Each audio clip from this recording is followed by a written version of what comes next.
Hello, friends, and welcome back to day 27 of our Polar Parrot fish fry journey.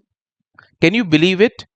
Almost 4 weeks of watching these tiny lives grow, change, and amaze us.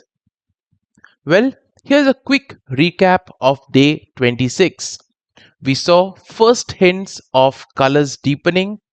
We saw that the leaders often tend to be brighter, whereas the followers are slowly but surely getting there. We also saw that the parents were stepping further back, giving Fry their independence. And today, something fascinating is happening. The Fry aren't just growing individually anymore, they are starting to move together. But here's the question, are they really learning to swim as a team? Or are rivalries still pulling them apart? Well, let's find out. So, first, let's take a little bit of a look and see our first impressions of day 27 fry.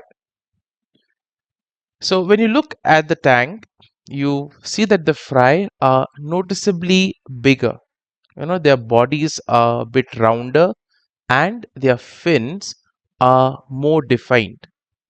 At the same time, their movements are a bit smoother, so it's less frantic, and therefore the swimming also seems quite purposeful.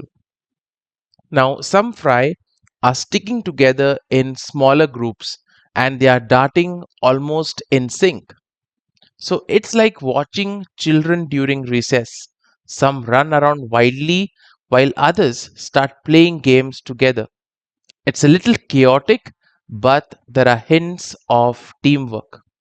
And think of it of like an orchestra warming up, instruments tuning separately, but occasionally you hear moments when they come together in harmony.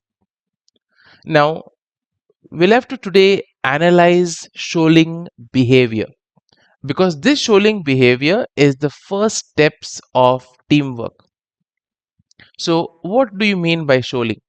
It basically means safety in numbers. So, group swimming helps protect the fry against predators. And the reason is simple, when they swim together, they appear bigger. So, therefore, some fish may easily get, in a way, scared of the big size in front of them and turn away.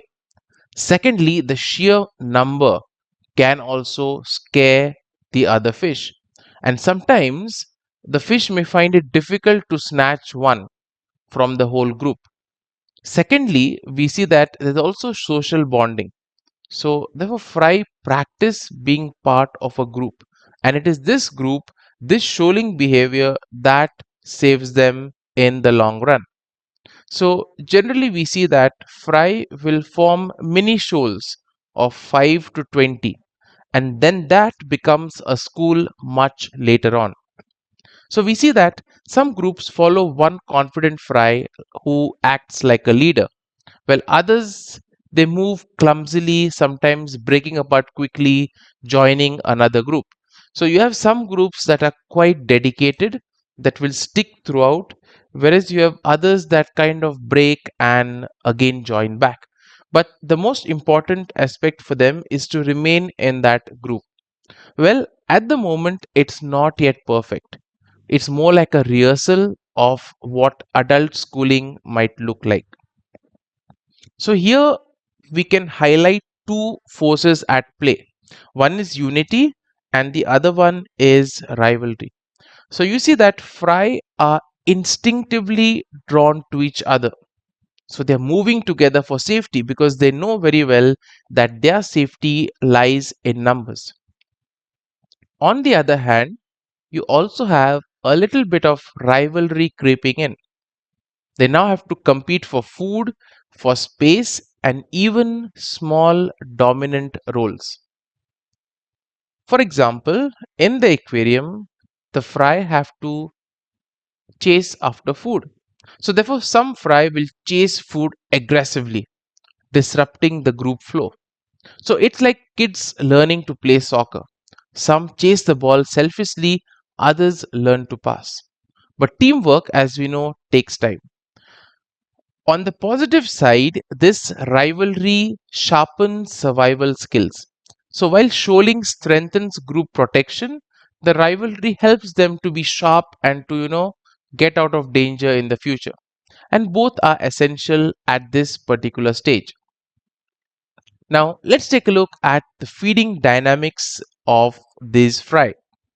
So we'll see that the leaders will dart to the food first, whereas the followers will somehow trail behind. And you'll also see mini shoals sometime breaking apart at feeding and then they'll regroup after. So food here is the great test of teamwork. So the question is, can they balance cooperation with competition? Well, what do you think? Do let us know that in the comments. Here's a practical tip for all you hobbyists over there. As we have said many times, with this competition, some get the prize, others are left behind. How can we ensure that everybody gets equal food? Well, the answer to that is putting food in multiple spots in the tank. Now, this is beneficial for a number of reasons. Firstly, it can reduce rivalry, it can encourage group feeding. So, if you have in multiple spots, you'll see multiple groups going to different spots. That is beneficial. Next, there are some who are shy. So, those shy fry who are left behind can benefit if you put food in multiple spots. Now, even in nature, we see that balance is key. Too much competition weakens a group, but too much dependence also dulls individual strength. So, having seen the fry and having focused on them all this time, let's now take a look at the parents' role on day 27. So, as you can see, the parents are patrolling less. They're watching from the edges. So, they rarely intervene unless there is some kind of danger or emergency.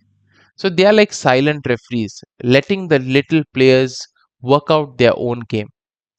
And this reduced role, in a way, encourages fry independence while still offering reassurance at the same time. So let's come back to today's question. Are the fry really learning teamwork, or are we looking at rivalries getting stronger? Well, the answer to them is both. Unity gives safety, rivalry gives strength, and nature balances the two. So, teamwork doesn't, in a way, erase individuality. In fact, groups are strongest when leaders, followers, and even the cautious observers all play their part.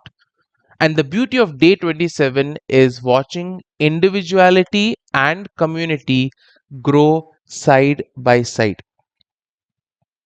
So, if you compare this with humans, you'll basically see it like in any family or in any class or a workplace.